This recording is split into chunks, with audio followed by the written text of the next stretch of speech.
All right. So welcome, Bryan Jackson. I don't know that I've actually met you in person. We run around in Yeah, the same I was circles a lot. I I was was trying to trying think to. about maybe if you've been to one of like the open ed conferences in Vancouver, we might have. Did you go on the boat one? No, well, I was there. I didn't go on the boat, but I Okay. also co-organized it a few years before that in Vancouver. Okay. Yeah. So yeah, we have a lot of friends. And anyway, Yeah. nice to meet you here Yeah. this Same. way. I thought we'd go ahead and just do a quick round of introductions before we get on to the topic of domain of one's own. And obviously, I'm Chris Lawton. I'm the instructor. No one wants to hear more about that at the moment. So maybe Rachel and Robert. Yeah, I'm Rachel Correa. I am a high school teacher here in Fairbanks, Alaska. Currently in the realm of e-learning, but have taught Spanish in the past. And have some questions about how to make language teaching better with technology and Yes, online I as well. do. So Yes, yeah. I do. What high school are you at? West Valley, Okay. yeah, which is actually where I graduated from as well. So it's kind of Yeah. nice. Well, you must have really liked it to go back, huh? I mean, enough. I went there for a few years myself, more years ago than I'd like to recall. Yeah. Nice. And Robert? I'm Robert Bonestro. I am a new teacher. I just got a job with Monroe Catholic School here in Fairbanks, and I'll be teaching U.S. and world history come the fall. Cool. And I'm finishing up my master's now. Nice. When will you be through with that? At the end of this class, so July-ish. There you go. That's real optimism you're going to finish, Robert. I like it. I know. You'll survive this. Nice. Hopefully. Cool. So, Bryan, I did point them to your website, but please tell us a little bit about yourself and Sure. whatever. So I did a little bit of the teaching at the high school that I graduated to. So I grew up in suburban Vancouver, and then I went away. I actually lived in the South to play some sports in Arkansas for my undergrad. And then I came back and became a teacher, and for basically the last 10 years taught a gifted high school, or gifted and talented high school program for kids in grade 9 and 10. And I was basically like the humanities teacher of a kind of interdisciplinary, lots of outdoor education, so like hiking and camping and leadership sort of stuff. And because the program we covered all of their sort of core curriculum and some enrichment, like community stuff, getting in touch with sort of our mutual friends with the open education movement and whatnot, blogs and digital online portfolios just became sort of a really flexible way for us to blur all the lines between those courses. So that's where a lot of the stuff happened. I think that got us more or less in touch. And then in the last year, I've been working at Simon Fraser University as a faculty associate. So we're seconded from our teaching roles for a year or two at a time to work with we call them student teachers. I think they're like in pre-service teachers and other places, but basically in their certification process. So after they do their bachelor's, they do a year professional program, and so I'm currently one of the instructors of that. And then actually right now I'm working at another high school in my hometown because the university contract only goes till about April. So May and June I've been bugging Ryan here. His office I'm squatting in. Yeah. Yeah. Awesome. Well, a little context for you about this conversation. So obviously I was shaking the trees to find out about domain of one's own initiatives in K-12, and Gardner pointed me your way. This class is a summer class. It's part of an online innovation and design master's program. The content of the class is digital citizenship, but of course it's through a lens both of figuring out what that is and working with the learners in the class on their own ideas for that, but then also how they might take it to the classroom. And this class, I believe 11 of 12 are K-12 teachers, which is more than normal. Usually it's about half higher ed, half not. And so usually I can speak more to domain of one's own issues for higher ed because I have a lot more familiarity with that. It's much more complicated in K-12. And so the readings that I kind of assigned for this segment included Domain's personal cyber, Gardner's personal cyber infrastructure, and Domain of One's Own, and some Audrey Waters and various the usual suspects in that area. But the question has come up multiple times about what this would look like in K-12. And so one thing I want to make clear is I'm not advocating necessarily doing this in K-12 for anybody in the class, because there's just so many logistics and things to consider that are beyond my ken. But you were the one person who came up, and I asked Jim Groom about this as well, and he just kind of laughed and said, "Yeah, are you kidding? K-12? Nope." So you're the standard bearer. Yep. So we'd really like to hear, I think, tell us about the Domains project and kind of what you've encountered, and they'll have questions, and I have a couple that have come up from outside. So the complexity part I can definitely speak to, and I think why I was able to be the shoehorn that was able to kind of get away with this, because I assume some of the complexity you're talking about would be like just the legality and privacy concerns that parents or districts or governments have. And so with my gifted program, we had them for 2 whole years, and they had to apply to get in. So we have sort of a asterisk community that we work really closely with the parents, and they kind of know what we're up to all the time. And but as soon as we started doing it, we never really had anybody push back in any substantial way. Like, I would say that upwards of 90% of the parents that we said, hey, we're going to do work publicly online, and we're going to teach your kids how to be safe in public, and we're going to be out there with them.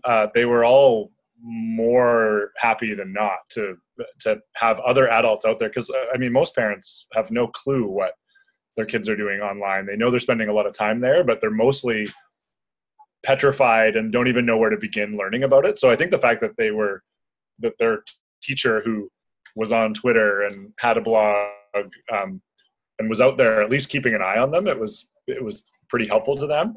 And then once that kind of built momentum, then I was able to do it with other classes. So I taught like the general stream classes as well, and I taught basically like kind of like an AP sort of philosophy class for senior students. And instead of doing the individual blogs, we just had a class site, and so that kind of reduced some of the logistical complexity. Like when you have students for 2 years, it was really easy they would get to know their blog and how to do it on a personal level and personalize it. But when I only had them for 1 semester, and some of them had no experience, there's a lot of like barn raising at the beginning to get them acquainted with just how the system works.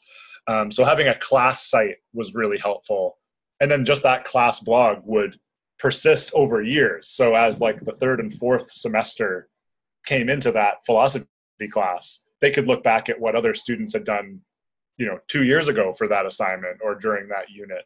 And just so that a little bit of the cultural knowledge would be able to be transmitted on a short timeline, because there's just this one site and you don't really need to know how to do everything with it, how to arrange it or anything like that. And I would tell them, for the ones that were skeptical, it was like, if you can send an email, you can post on the blog. Like, it's kind of the same level of tech know-how. And then, so that was for academic kids, but I also did a course that Alan Levine helped me build the site for the guitar class. And I ran an intro to guitar class for all high school age kids, so grade 9 to 12, some of whom were, from overseas and had like very low English capabilities. Some of them were looking for like the 3 credits that were going to get them over the bar and out of high school. And so people of all academic passions, I guess, would wind up in the guitar class. And, some of them would struggle with the getting stuff up there or playing, on YouTube and then uploading it to the class site. But I would say, again, 80-90% of them got into it, liked the things that they would find there. And then because guitar was happening, just an added little ripple of the guitar class was that lots of people are interested in learning guitar. And YouTube is where a lot of them are learning. So we just had the sort of, like you said, shaking the trees. And I had, Alan and David Kernahan and a bunch of people spread the word about intro to guitar. And, some of my parents' friends like joined the class kind of informally. And we had lots of different people kind of running with the DS 106 idea of like lots of different ways you could document your guitar playing. You could take what other people are doing, you could cover songs, you could record on top of someone else's recording, and just that fun sort of playful environment was super fun for a few years. And I think even the tech skeptics benefited from the stuff they found on that website. So and the whole time I think, and going back to like the legal or the privacy sort of concerns, like if your district or your government is really putting their foot down and there's just no way, no how, that can be kind of difficult. I think some of the other part of the benefit was that I was doing it early enough that the people above me didn't even totally understand what was happening. And then by the time it was like something that was good that was happening in their district, they were like, oh, well, yeah. That we totally endorse that, even if it came up a bit later, like 4 or 5 years later, I think they might have said, whoa, that's scary or bad. So there was a little bit of a perfect storm of situations that happened there. But once it started happening, no one was upset about the things that happened out there. Our blog community wasn't infiltrated by predators. No one was like lurking outside the school to meet our kids. Like there was like little bit, and probably less than happens on Facebook or Snapchat, sort of like cyberbullying kind of stuff even just within the class, but that's happening anyway, I think. So there were no people that were frustrated or upset with it in any exceptional way that I encountered in like 7 years probably. So just to follow just a little bit about the context of this, and this was a question that came in from a student and then one of mine. So one is, this school that you were working with, you said they had to apply to be part of this program. Were they also applying to be part of the school? And how is gifted determined in this context? What does that mean? So to be gifted in BC is like, I think they test maybe every kid in grade 2 with a psychoeducational exam. And then they have 5 or 6 different metrics that they're measuring. And I think on that grade 2 test, if you wind up in the 90th percentile in any of them, then you get that designation, and it basically follows you for your K-12 time. And then there are other ways you can become designated. If one of your teachers in grade 6, 7, or 8, notices that, wow, Bryan's asking really divergent questions, his hand is always up, he seems maybe bored, you can get in line to be tested. But the first sort of sieve is that grade 2 test. And then, our program was we took in 28 new grade 9s into the program every year, but we were embedded within a school that was 1,200 kids.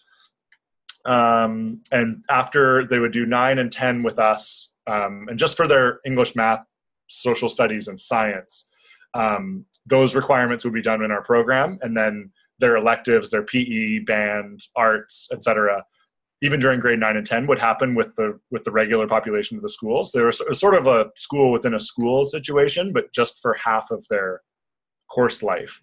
And then in grade 11 and 12, they would go full on into just like general population of the school. So it sort of it was a localized program where kids could come from all over the district and apply to be part of this. We also have an international baccalaureate program at another high school. So some of the kids who are maybe chasing that more academic, like certified and internationally transferable credential went to the IB program. And then I think the kids that were looking for maybe more of a holistic, progressive, like, there's no certificate that our program offers. It was just more what they perceived to be the personal benefit or the community that we were building. So, yeah. Okay.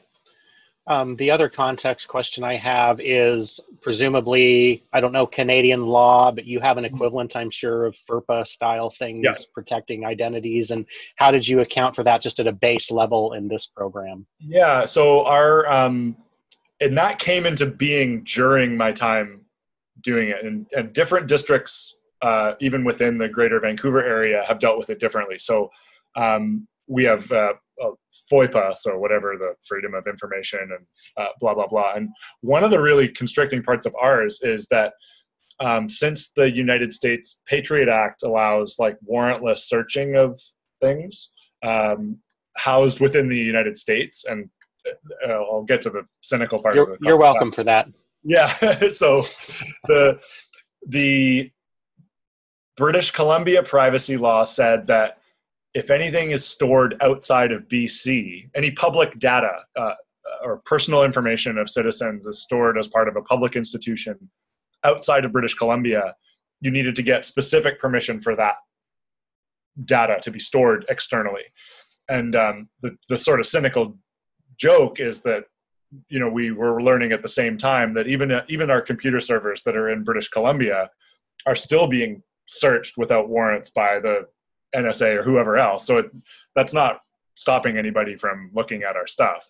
And then the second thing is that, you know, if you just are blogging with your first name or even a made up name, and I as the teacher, I know what your avatar name is, whether or not that constitutes like sensitive personal information, I think is a pretty gray area. And some districts have said, no, that's not personal information. It's not even their last name. Like, it doesn't contain, it's not matched up to their birth date or any, you couldn't steal someone's identity with their grade 9 English blog.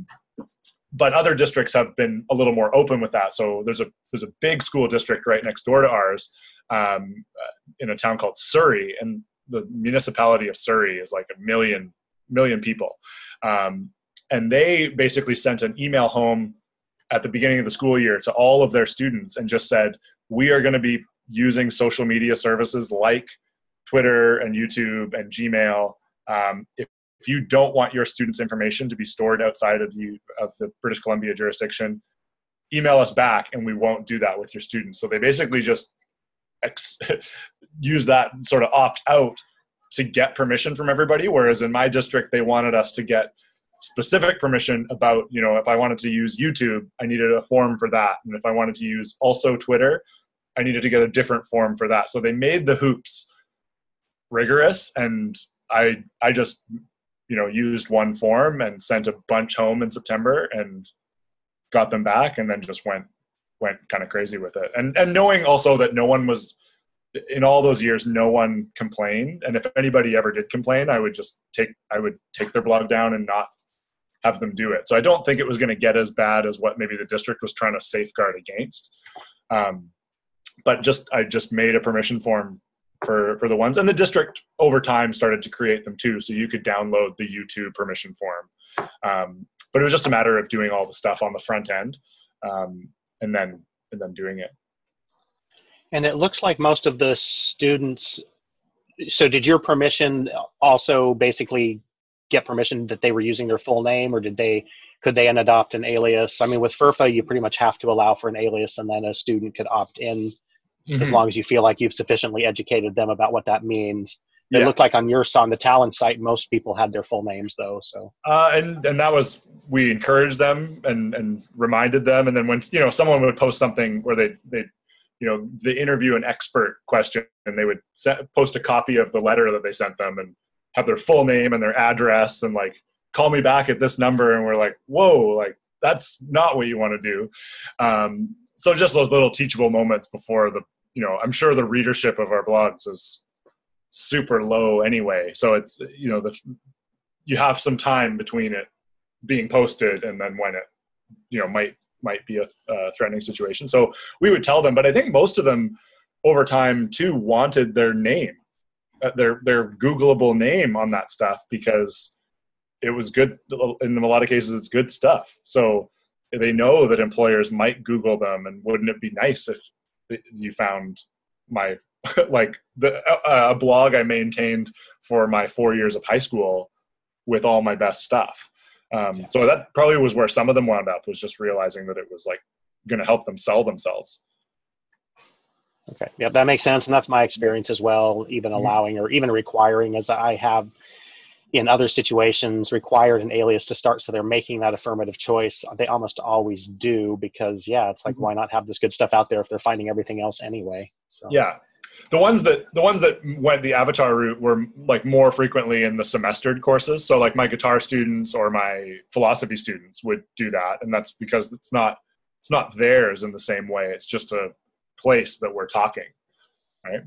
Right. That's a really good distinction, right? Yeah. It's the ownership versus the place of connection. Yeah. So Rachel and Robert, what's your experience been with getting outside the walls of a K-12 institution, or what have you seen? I mean, I was talking, Rachel, thinking about West Valley, to a parent who works here who was talking about that, in a history class, that they've been publishing using some Squarespace style or some kind of web builder, but they were publishing out in the open. So it does creep outside the walls occasionally. Are you seeing that? Are you thinking how you might make use of that? So honestly, I haven't seen it a lot because I'm kind of separated from my colleagues in a lot of ways. Like I don't get to go to like meetings and different things because I have a class after school.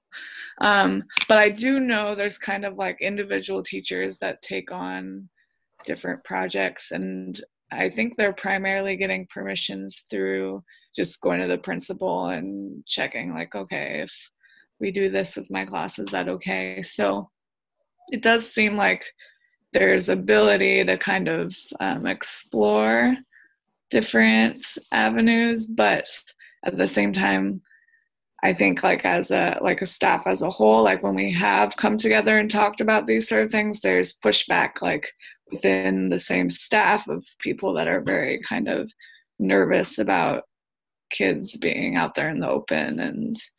And remember a few years ago, they were pushing different sort of spaces online that were like, oh, this is like the education Facebook, or this is the education version of this, and like thinking that it would be something more interesting to students, but those things never really took hold because they weren't interesting to students because they're kind of like a dumbed down version of something that the kids were already on.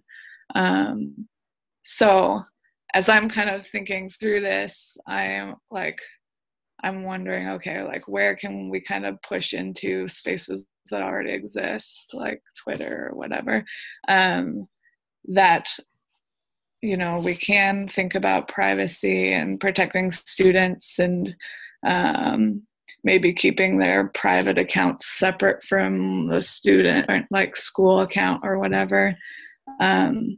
Because just knowing kind of what's going on out there, like in Twitter among my students, I would want to maybe keep that separate from like what they're doing academically. So I don't know, I've just been thinking through like, okay, what would it look like? How, because ideally they would, with their private accounts, be using it well and be using it the best way possible, but they haven't been taught that yet. So wondering if simultaneously we can build up their presence online in a positive way. And I don't know what that looks like just yet. And I would be interested to know more, like, okay, within my same school, like what are teachers doing? Because I don't really know right now, and I don't know if there's been a lot of space to talk about that and share about that, like within the school. Would that be something that you would be comfortable maybe suggesting or trying to instantiate, would be that point of connection, even to talk about, is this being done by other teachers and what does it look like, and just at all? Because if that conversation isn't being had, it needs to be had if possible. Right. And I'm thinking like, okay, when we have the days of professional development or whatever, if we can like pull aside group of teachers that are interested in talking about, okay, what are we already doing with our students online? And to have a point that we're sharing, not just with people that are teaching the same things as us, which happens a lot, like weekly, they're having those meetings, but like, across the different content areas, it would be really great to see what's happening so far, and if there's been pushbacks, from those experiences too. It'd be good to know what those have been as well. So Bryan, were there others in your school that you started when you started doing this who were pushing outside the barriers like that? A couple of things you just said reminded me of like, so are there in your district or in your school, are the schools on Twitter? Like, is there a school Twitter account that tries to share, announcements and things like that? There's like the activities Twitter that like shares about sporting events, but I think that's about it for our So school. when that started happening, I had access to our school's Twitter account, and maybe like 2 or 3 years ago, when like Twitter went from being like this sort of outside the walls thing to something that the superintendent has a Twitter account, and like every official body has a Twitter account. It was obviously there so the school could share, like push out information and like meet the kids where they are, and all the kids would follow the school Twitter account with their personal Twitter account, because that was the great thing about Twitter, was the kids are already there. And then as I would get the emails about there being new followers, I would go look at those kids' Twitter accounts and just be like, oh my God, like this is now like teacher Bryan is like seeing like the student and all these interactions. And like, it started making me think that like Twitter and now, Snapchat and the other things are, and this is like one of the cultural conversations about like online life, is that it's not separate, to people who have grown up in that environment, or those of us that spend time there. Like, I don't think of my Twitter world as different than my other world. Like when I met all of Chris and mine's like mutual friends, like we walked into like a bar in Vancouver, and like we're all basically dressed the same. We all like, I know everybody by the sound of their voice, and like all these people I'd never met in like real life. And our students don't think about like when they're sitting in this class and they're Snapchatting to the kid that's in another class, like they're hanging out at school together. And the fact that it's just ironic that the school is trying to be in that space, but it's not really in the space. And so I started to think that like the school Twitter is like a hallway at the school where students know there are no teachers. And if you think about like a hallway at your school where students would know there are no teachers like able to witness what happens in this hallway, that would be the worst hallway in like the world.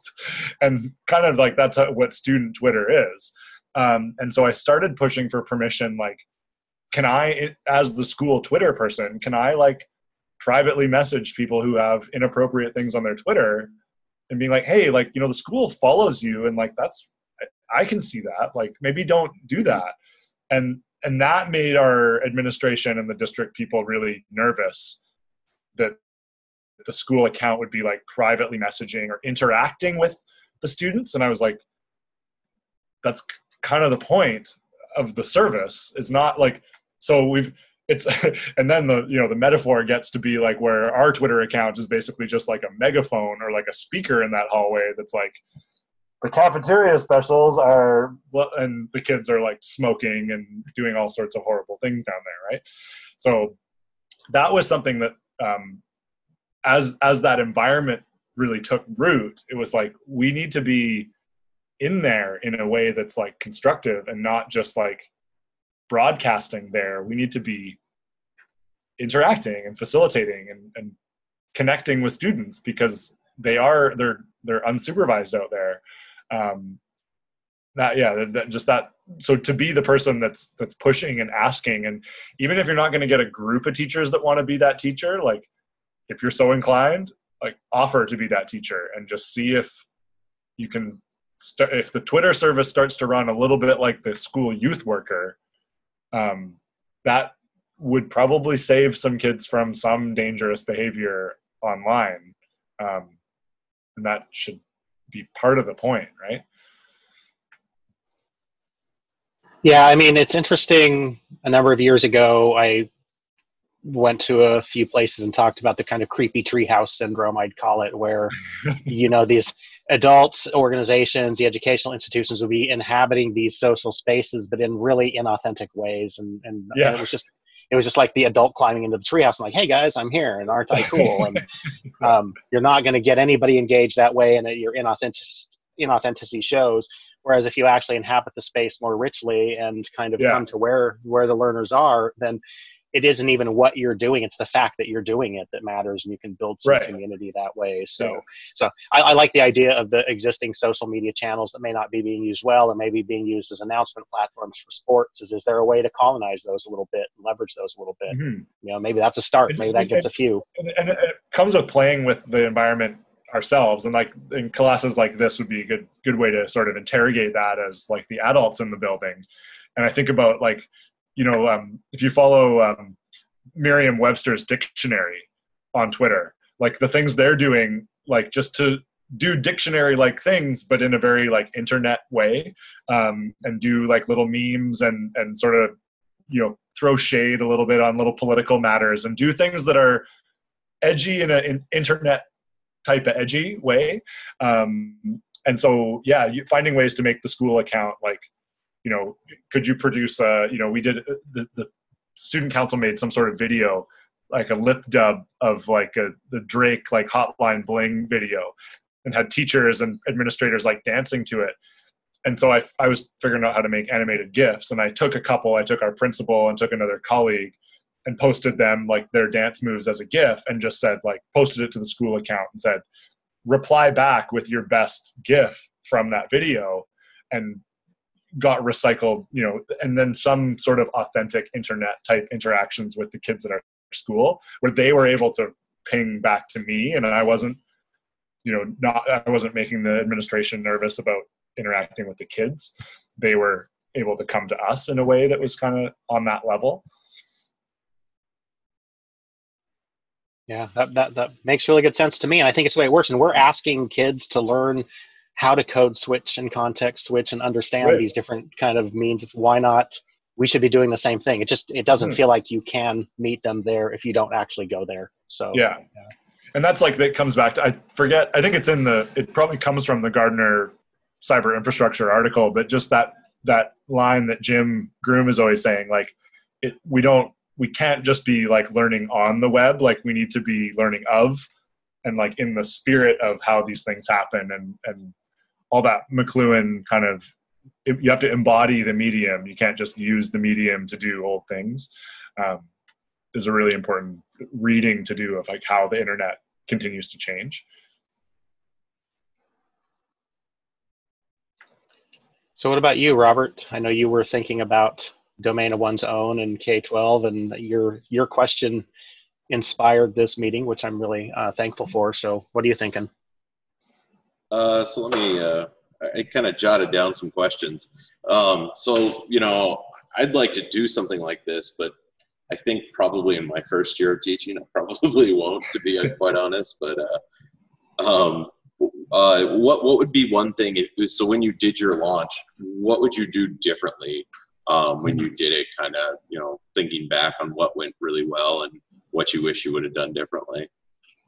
I think just like lowering the barriers to entry to get to where they're going to get some payoff from either it like looking good, whether it's their own website or a class one. If it's too complex, it's just going to, the overcoming all of that is going to be so difficult that some of them will quit before they get to like, oh, this is actually kind of cool. So making like, even once, if they're doing individual blogs, like making that first assignment something really like something like a meme, or post an image, like figure out how to do something relatively simple where once it gets out there, like they get that immediate, again, like of the web, like you post something on Instagram, like, you know, how soon do you expect to get like a like or a comment, so that sort of like, and whether that's positive or negative, you can talk about for the next half a year.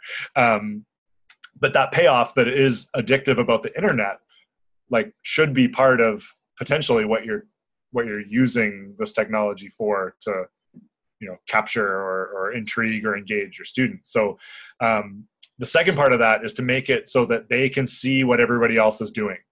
So the Talons blog hub, as soon as someone posts something, it shows up on the main feed, everybody can see it. And so if I'm posting my stuff on my blog, And this has happened in some other iterations of blog type stuff I've tried to do, where people don't know how to use the reader software, or it's not all aggregating in the same place. They don't see their peers' work, and no one sees theirs. So if I need to go look for Bryan's blog, like, I'm just not as likely to do that, because the way I go on the internet is I go to my Twitter or my like Feedly or YouTube, and the things I subscribe to come to me. So part of how you design the hub needs to just put content in front of them, so that their content will be in front of their peers. And I think the quicker you make that happen, generally speaking, the better. Because then the first time I did anything with any blogging, I was like, it was a English, 9 or 10 class. And it was like, post this paragraph on your blog. It was an assignment that I would have done on paper or even typed up and handed in, kind of thing. A classic, read the short story, write me a paragraph about it. And just as soon as they had to post it in a place that their peers were going to see it, and it was going to be more than just me seeing it, it was miles better, because they, they're fine about disappointing me, but they don't want to disappoint themselves in front of all their friends, right? So just the amount of care that went into the fact that other people were going to see it, other than just their teacher or just their mom and dad or whoever, that was a big one. I think that's one of those dynamics that carries through, even if you aren't doing this in a totally public-facing way. That performance obligation within even the classroom community can be very powerful, and shared docs and sharing publication that way is something that I think is certainly achievable even in the K-12 environments here. Yeah, certainly something to think about. I also know that Robert, Rachel, and everybody who's watching this video later are going to be pointing to me and saying, "Where's your really cool first assignment?" instead of that thing. So I should probably rethink that. So thanks for that. I don't know. The yop wasn't too bad. Yeah. Did you have? Yeah, I had one other question. So, we've talked a little bit about, introducing the kids to being online and being safe and so on and so forth. Did you ever have a situation that was unusual that you were worried about, as far as stuff that was actually put out there, other than like, phone number, name, anything like that? There was a couple of times people wrote about things that were like a bit over disclosey about like mental health things, or just content that there was, I guess, like potential concern. But generally speaking, those became teachable moments or learnable moments as a teacher, and then also for the students, like either the student who posted it, or like, okay, now that people have seen that you're talking about, contemplating suicide or things like that, now that people have seen that, like how, like you can't put that cat back in the bag. And like, also for you guys who have seen that, like now you know that about that person. So it's one of those educational things that real life happens in our classrooms. And that is always like, that can be challenging and but that's when real learning is happening too. And so it just does require like a lot of reflecting on like, what's the purpose of what's happening there. And then if things are going beyond that, can the transgression be like steered in a way that's constructive? Were you always able to steer it in that direction, or were there times where it ever one of them not really. One of them we did have some bullying going on, and some kid was making like burner email accounts to comment on another student and basically say just really mean and nasty stuff. And I was seeing, and so it was really interesting. So I, in our like internet thing, have like God access to everybody's blog. And I get emails with everything. Someone posts something, I get an email. They get a comment, I get an email, even before they moderate the comment. So I was seeing these comments, and the person who was receiving them wasn't moderating them, wasn't publishing them on their site, but I knew she was getting them, and I didn't know where they were coming from. And I was able to track down like the IP address of, so some of them were happening from school, and every device at school has the same IP address. So that didn't help me at all. But the IP address from her home, the author of the negative comments, I was pretty sure it showed up as a match to things she had written with her non-burner email account. So I found her real one and did all this like kind of crazed detective work over the course of a couple of days to track down where this IP address was showing up. And then basically gave all of that to my principal and said, like, it's her. I know it's her. This is all the stuff. And he called her in. And he said too, like, he's like, before he met with her, he said, oh, is she like a really good kid? Is she really smart? Has she ever been in trouble? And she's really smart. She's a gifted kid, high achieving, like third child. She's never been in trouble. And he's like, oh no. I was like, why is that a problem? He's like, those kids lie. Because they're not going to have the first thing that they ever get in trouble for be something this serious. And she just was willing to like lie, and she just never really copped to it, but the behavior stopped. So we were never able to have like a unpacking of it. And I did see that she also left with another burner account, basically like a long apologetic anonymous email to the first person. So the threat, like at least like it sort of worked, but it didn't, not to my like ultimate satisfaction, but at least it sort of stopped it. But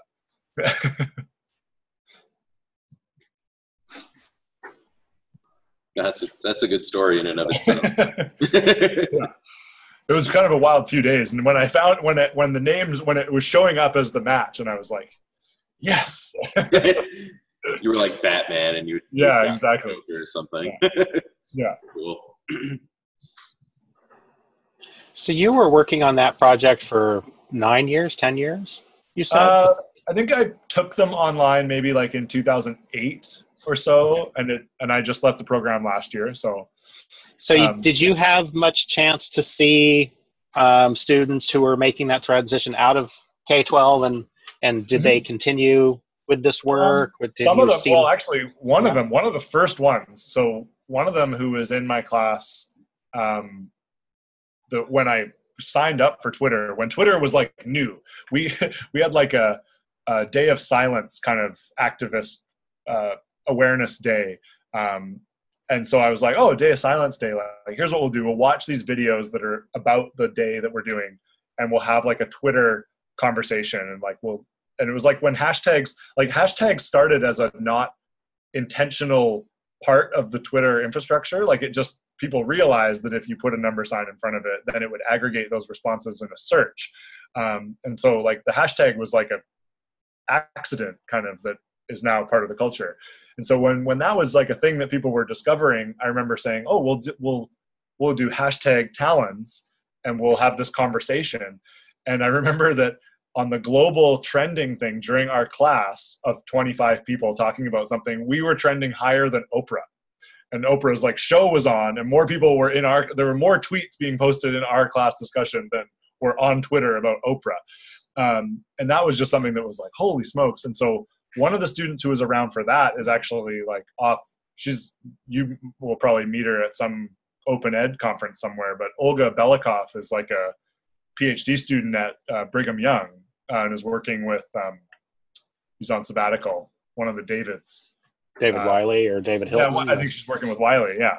So she's like gone to the mountain.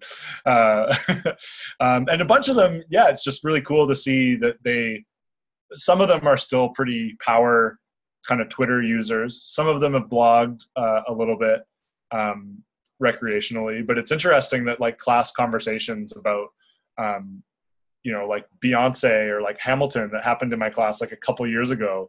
Some kid will find an article and they're in university and they're like, oh, we're talking about the new Beyonce like Lemonade video in my like this anthropology class. And that will start up again with a bunch of alumni. So just the fact that those like trails are out there of connectivity, and that it's easy to get in touch with me and back into our class, and that these things are always still happening. Because along with like time and the walls, or the classroom walls, dissolving, the fact that like the course doesn't really end necessarily, or the learning in the course, or the discussion in the course doesn't really have to end if you don't want it to, is also kind of a cool thing. So yeah, I've definitely seen some of that over the years. And then also as like media has changed too, like now more of the alumni want to follow me on Snapchat or whatever than Twitter, or that's where we do more of our like fun interactions, and Twitter has sort of changed its purpose. So. Yeah. That's interesting. I mean, I'm always curious to see how it follows through. I mean, even with the graduate level courses, when most of the students are establishing new sites or, you know, making use of ones that may have gone fallow, seeing a year or 2 or 3 or 4 out, how that's worked out. And sometimes it's clearly there because they're still blogging and still using their site as a portfolio or whatever. But I think more often what I see is they just reappear in these other communities later that I'll find out. But what they've learned, I think, hopefully, is that way of communicating in that culture and the way of making those professional connections. And I mean, this session, and I do this every summer, I don't plan who I'm going to have as a guest, but I just find out who are students talking, what are they talking about and who are they talking about, and then I try to get them to come in for an hour like this, and it always works. I mean, some people say no, but I always get guests, and that's how it works. So you know, I always say that if for nothing else, as educators who have a concern about using technology or an interest in it, Twitter is a great community for that. Having your platform is a sound voice for that. So it's great to see that working out. Yeah. Totally. Yeah. And just having it be like, and I think too, even the way people talk about Twitter, and there's still like, I still hear about people who are maybe going to those Pro D events where it's like, oh, I need to get on Twitter for Pro D, and they're overwhelmed by it, and which is natural. Twitter is overwhelming. If your goal is to like read everything on Twitter or like find it all, like I don't know, it's more if you have to think about it more of just like a place where people are hanging out. Like I don't think about the mall or the park as a place where, or the bar as a place where you're there to accomplish any particular end. You're there to like socialize and like hear the conversations and see the stuff, and when you've had enough, then you go home. And I think that's been much more of the thing I talk about when I say, oh, you should go be on Twitter or read blogs, is just to be there and be influenced by what's happening there. Yeah, it's also a weird mission to basically say, I'm going to walk into this crowded venue to have conversation or to make connections. Like, what does that even mean? Like, I don't like doing that. If that's a thing people are supposed to do, I'm not going to do it. But more, I just listen for like, oh, hey, that person talked about, like you talked about Merriam-Webster dictionary site, and I'm totally into that. And so, let's have a conversation about that. And then when I'm done, I leave. But having that participation and having that established for those times you need it, that's what's great. So it's interesting. I mean, I ebb and flow with Twitter. I mean, I burned my Twitter account down a couple times. I had one of the earliest ones too back then when it was new, and then I get rid of it all, and I have burned my sites down multiple times. I'm not great that way with longevity. Jim Groom and I have debated this many times. But having the ability to do that and establish places to do that when you want to, that seems to be what's most important. And if we can give our learners that, whatever the environment is, and we can learn from them, which is the other side of this, I think. So I don't know much about, what I've learned about even Instagram, which is now kind of an oldster tool in some ways. I've learned about it from kids, and from learners, because they're enculturated in it. And so I don't want to be that creepy guy colonizing their channels. Because they get the other parts of it, right? Like they get the meme culture, and they get the stuff that is happened after we were sort of in our formative years, and are just part of their communicative structure. And like they know it on an intuitive level, and hopefully as educators, even if we don't get the intuitive part, we can recognize maybe the more explicit vocabulary around like, oh, you're code switching, that's what you're doing. Like you're not like hiding from your mom. This is something that everybody does when they're at like in the office versus at the pub. I think the forms of collaboration, and we're still in an infancy really about how people can work together, and how, and that's, as far as learning as a social phenomenon, and as far as kind of giftedness and genius and creativity or social phenomenon, what technology enables, and we're just learning what to do that, how to do that, and those ways are emerging. And I think these younger learners, the people in our classrooms, are the ones who can show us what that looks like. And because we always talk about this, as I know I'm sure you do, but it's that idea of the digital native idea, that myth that yes, they do have broad and intuitive understandings, but they don't necessarily have deep understandings, and and they don't have it across the spectrum, so it's unevenly distributed. And so how do we get to that? So it's and then there's fascinating on that infancy piece too, like I think that's what a lot of people are turned off. And I think I even sort of like flirt with this idea like these days too, that like we are completely not using this stuff to our best potential as a like civilization. Clearly, the good things are not happening because of social media in the world, whether it's like fake news or like pundits or the president or whatever. Like it's not, none of that is good, but it's also because we just are not, it happened really quickly and we have to grow up into it. And if you think about the whole digital culture as being kind of like a 13-year-old, like 13-year-olds are, a pretty bad example of what humans can be. So in a lot of ways. So if that's when you're making all those mistakes and, that's, I guess, somewhat to be expected. And hopefully we figure out how to be enlightened in that space too. That reminds me actually of a comment you made, Rachel, very recently about mastery. I think I was commenting on your blog about kind of tech change and revolution, getting our minds around things. You made a comment about how it can be intimidating at the idea of trying to master these things. And we have these successive waves and maybe an acceleration, arguably. And, I'm thinking that maybe that's part of the key of being an effective digital citizen, is that it isn't about mastery. It's about that process, continual improvement process, I guess.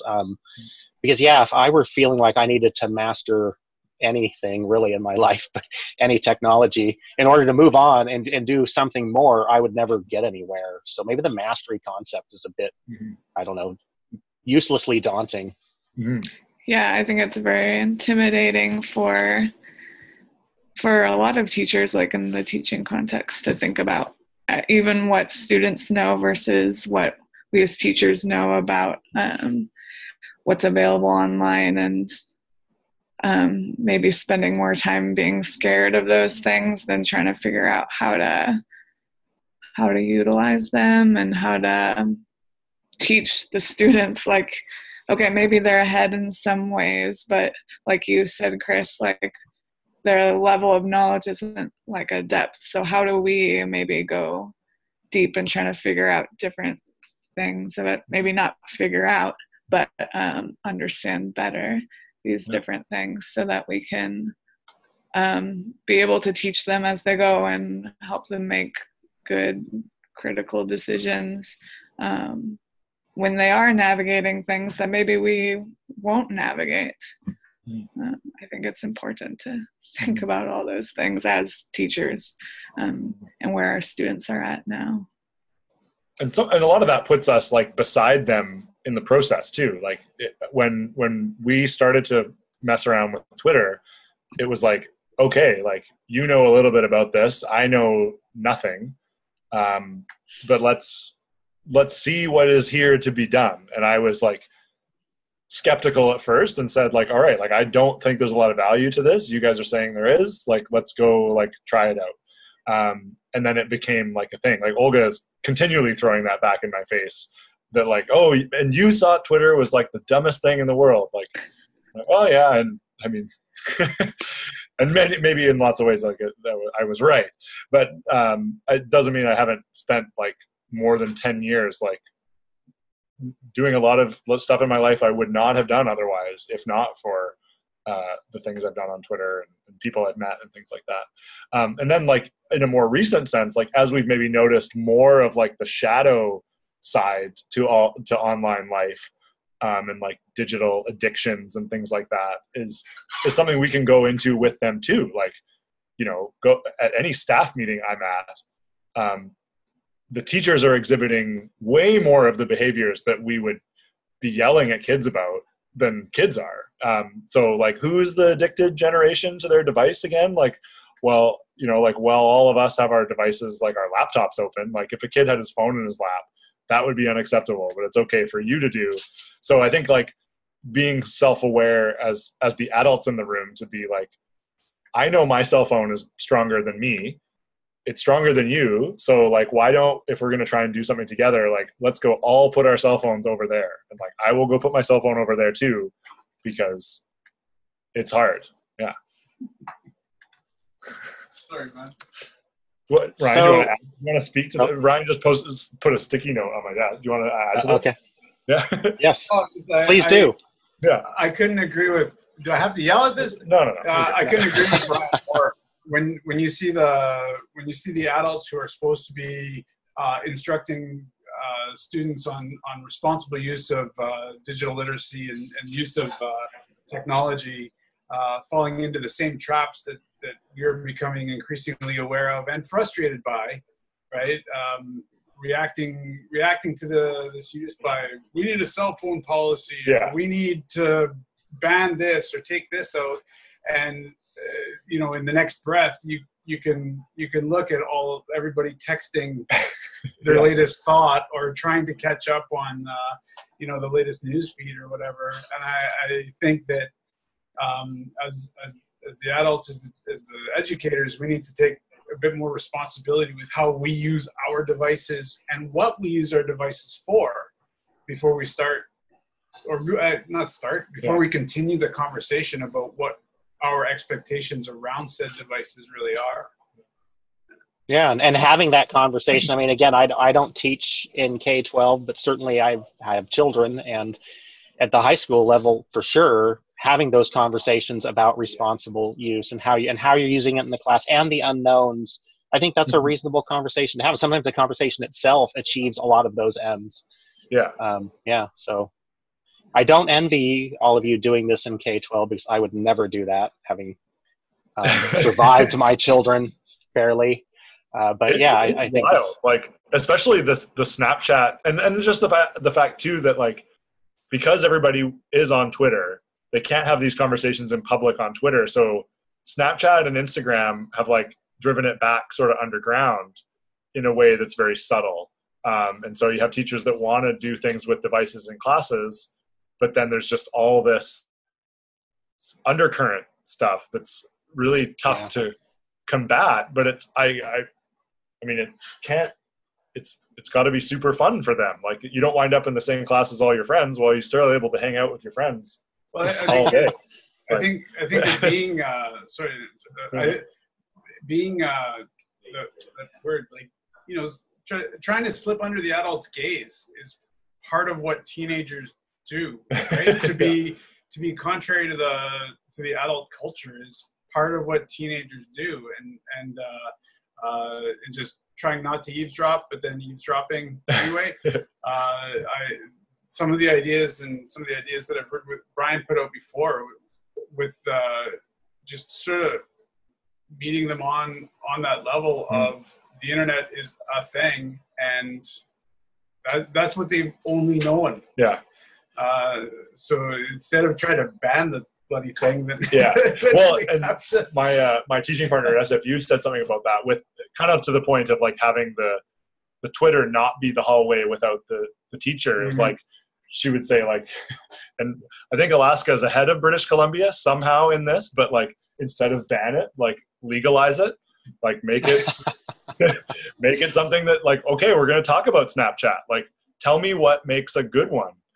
Let's talk about the people with the stories that you want to read on Snapchat. Like, who are they and what do they do? And like, if we can talk about that, like, okay, take your phone out, show me one that you replied to.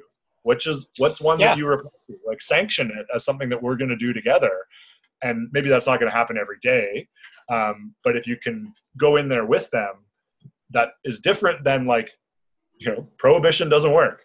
in lots Well, of I different think, contexts. I mean, that's also a kind of trust, right? I mean, we talked about, they may have an intuitive understanding. We know that Snapchat appeals to them, but understanding what that appeal is and how that's kind of could be our job. And you have to then establish some trust where you're trusting that they'll share with you. Right. Snapchat's such a great example because there's the level of being under the radar and there's the level of secrecy, but there's also the level of kind of ephemerality. I mean, people have taken in this discussion about digital footprints and permanence and things following you. And so ephemerality has a certain attractiveness, and you have all these tools built to make things that by definition don't last. And I think that's a fascinating phenomenon, and I need people who are into it to tell me what that is. I'm not going to find it out by myself. Yeah, it's not an everyday activity, but it's certainly one that I think really helps with that learning relationship. Yeah. So, well, it is noon, and I know we all have things, or one for you. I think we have things we have to get to. Bryan is at Bryan Jack on Twitter. You'll see him in the Nousion stream. I'm not sure who your colleague is there, but thank you as well. I'll tweet him back to you. That'd be great. So I'll tweet him at you guys. and that way networks are born. Yeah, exactly. And I'll post this recording for everyone else. And thank you for your time, and thanks Rachel and Robert for joining us. Yeah, good to meet you guys. Thanks. Thank you very much. At the end of the course. Yeah, talk to you later. Cool. All right. See you, Chris. Cheers. Bye. See ya.